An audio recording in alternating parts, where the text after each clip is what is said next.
Hey folks, this is Keough with a pretty short training video for you. This was all footage taken today for my deadlift session, and this is the beginning of my first real training cycle. I did a sort of introductory 2-week mesocycle in preparation for my July meet, and this is a 3-week cycle, and I came in and did all block pulling from a 2.5-inch block, and this is part of my new approach to try and fix my lockout, which is just really just to get a lot of reps through my sticking point, which is really almost like a hitching point. It's not in the sense that I am hitching, but in the sense that the bar just stops in a very strange way, a few inches above my knees, and I think what I need to do is quote unquote grease my groove and do a lot of pulling past my knees.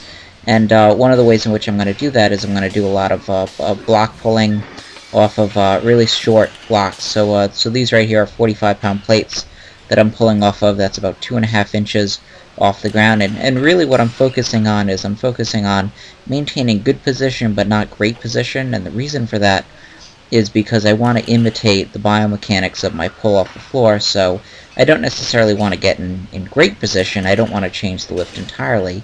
But at the same time, I want to try and pull with more of a neutral back because that'll keep lumbar fatigue from accumulating, and that'll allow me to get more reps in. So on this day I did 415 for 2 sets of 5, 465 for 2 sets of 3, and then 500 for a set of 5, which I think is about my max with this setup, the best that I've done before. I haven't pulled heavy off blocks, low blocks like this in quite a long time, and in the past my block pull from 2.5 inches off the ground was actually lower than my pull off the floor because I simply needed a lot of the speed that I could generate off of the floor. I needed that momentum to carry me past my my lockout, and when I took away some of that, I would actually lose a little bit on my max, and I'd say another couple inches up, and that changes. But a very strange situation for me, but it's something that I'm now going to work on, now going to implement into my training in order to try and fix my lockout.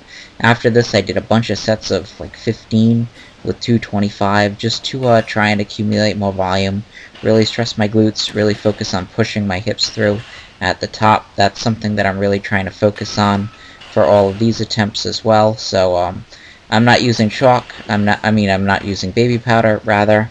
That's something I've done in the past, but for these I'm really just trying to focus on not necessarily making the lockout as easy as possible, just actually trying to use that friction to make it a little bit more difficult and make it a little bit more of a struggle. So overall these feel good. I felt like my lower back, which has been kind of tight the last few weeks, I felt like it was a little easier to pull with this setup versus from the floor, and you're going to see me do a lot of pulls from this height over the course of this cycle, and eventually I'll get back to pulling off of the floor, but you're going to see me do a lot of low block pulls this cycle. I'm going to accumulate a lot of volume, and I'm going to hopefully get some work in at my sticking point.